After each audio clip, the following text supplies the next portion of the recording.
سلام به همه دوستان و همراهان عزیزم. امیدوارم هر جای این جهان پهناور که هستید قدرت این رو داشته باشید که با سختی هاتون مبارزه کنید، مواجه شید و اگر میخواید روزهای سختتون رو پشت سر بذارید باید از این روزها سخت‌تر باشید. با هم آماده میشیم برای گرفتن فال امروز.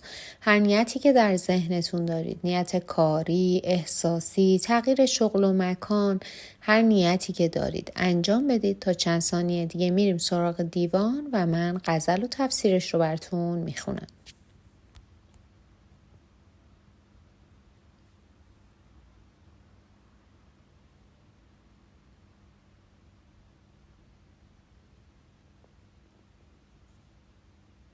خب دوستان، اگر نیت هاتون رو انجام دادین با هم ببینیم حافظ امروز چطور ما رو راهنمایی میکنن.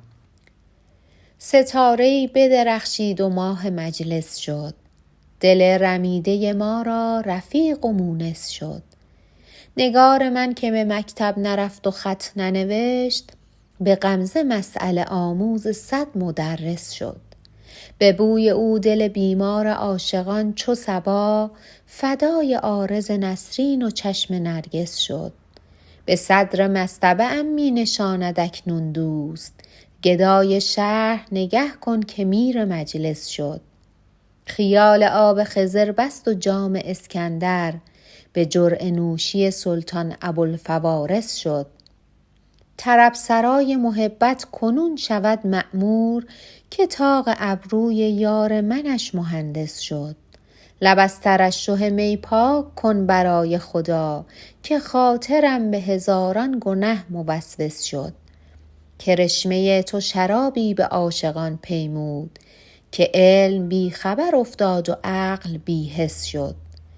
چو زر عزیز وجود است نظم من آری، قبول دولتیان کیمیای این مس شد.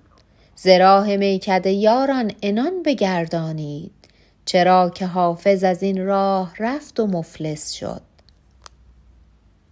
خب دوستان، باید بگم این غزل حافظ رو معمولاً به 2 صورت تفسیر میکنن. یکی در وصف پیامبر اسلام و بعثتش به پیامبری و تفسیر دیگه در واقع در تعریف از شاه شجاع هست، چون که از حکومت امیر مبارزالدین کلاً زده شده و خیلی به اوضاع احوال اون زمان بدبین بوده.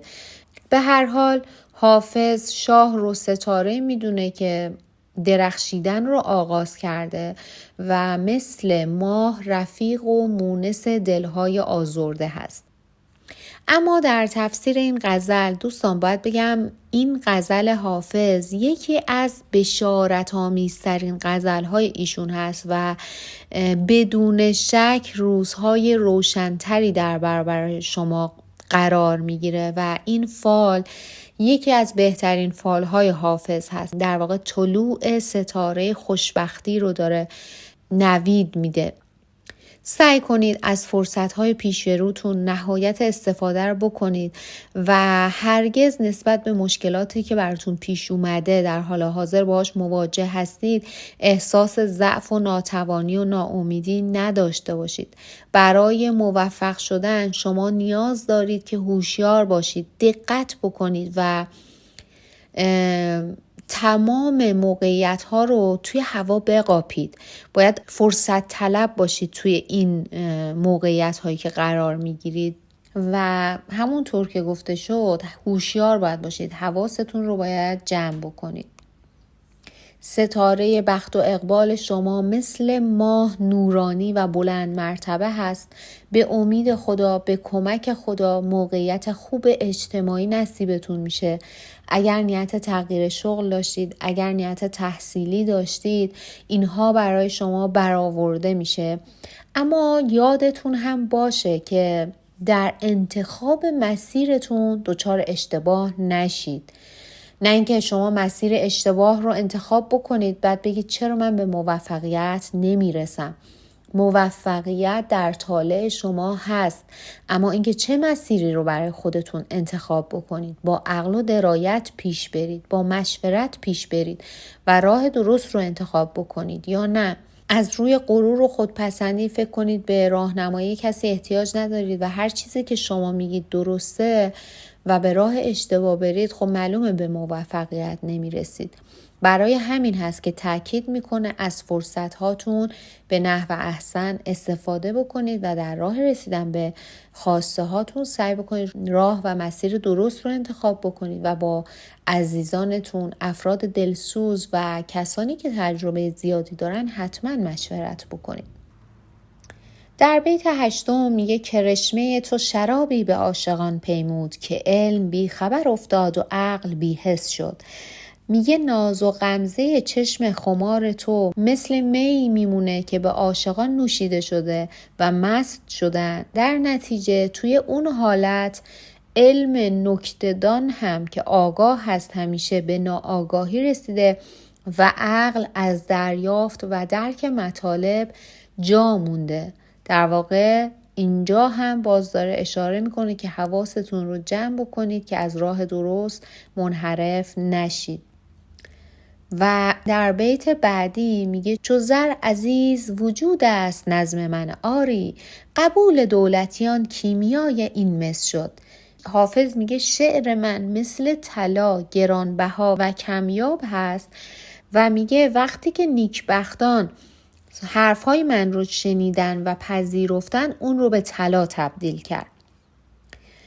نیتی که دارید نیت خیلی خوبی هست، براتون مبارکه، به زودی به هدفهای خوبتون میرسید و جای نگرانی برای شما نداره. بخت و اقبالتون رو به خوشی هست و موفقیت‌های زیادی نصیبتون میشه. اما باید مراقب باشید زمانی که به مال و ثروت یا به مقامی دست پیدا کردید دچار غرور و تکبر نشید. سعی کنید در زندگی اراده داشته باشید، از خودتون محکم باشید و در هر موقعیت و جایگاهی که بودید گذشته خودتون، سختی هاتون و خداوند رو فراموش نکنید. اینکه از کجا به کجا رسیدید رو فراموش نکنید.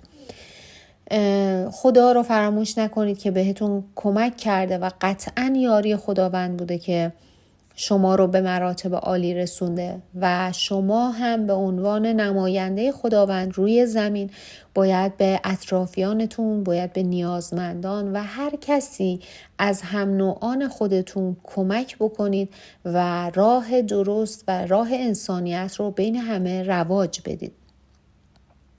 دوستان، حافظ میگه شما شخصی هستید که از جون و دلتون مایه گذاشتید و خیلی تلاش کردید که به آرزوهاتون برسید.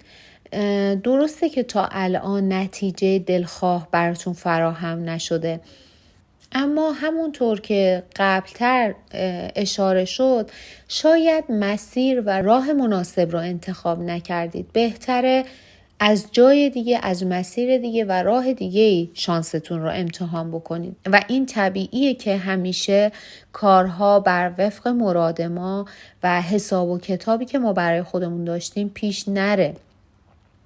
پس بهتره توی اون موقعیت، توی اون لحظه پافشاری و اصرار نکنیم، وقتمون رو غنیمت بدونیم و یک راه و مسیر جدید رو امتحان بکنیم. فکر کنیم در مورد کاری که قرار هست انجام بدیم و بعد اقدام بکنیم.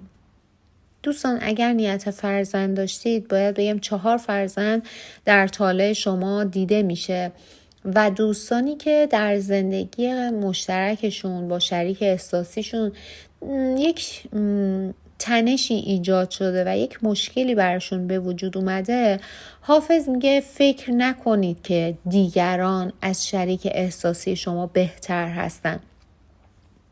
این رو بدونید که شما در حد خودتون زندگی مناسبی دارید و همین الان هم خیلی ها هستن که به شما و زندگیتون حسادت می‌ورزن.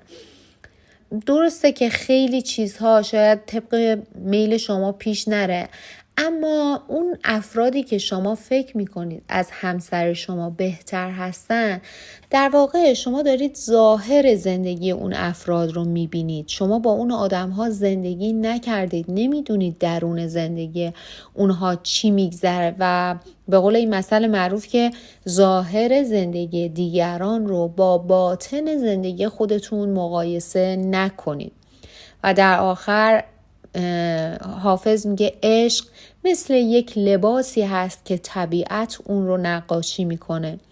تصور ما انسان ها از عشق هست که اون رو مثل یک گلدوزی در میاره و عاشق این لباس رو به تن میپوشه. پس اگر عاشق باشید، عاشق یارتون، عاشق کارتون، عاشق هدفتون باشید، میتونید به بهترین شکل ممکن کارهاتون رو پیش ببرید و به چیزی که میخواید برسید، به امید خداوند. دوستان عزیزم، ازتون ممنونم که امروز هم وقتتون رو در اختیار من گذاشتید و با من همراه بودید. لازم میدونم سپاسگزاری و قدردانی خودم رو به شما عزیزان که وفادارانه از این کانال حمایت میکنید ابراز کنم. ممنونم که با لایک ها و کامنت های زیبا و انگیزه بخشتون برای ادامه این راه و مسیر به من انرژی مثبت میدید. ازتون ممنونم و به خدای بزرگ میسپارمتون.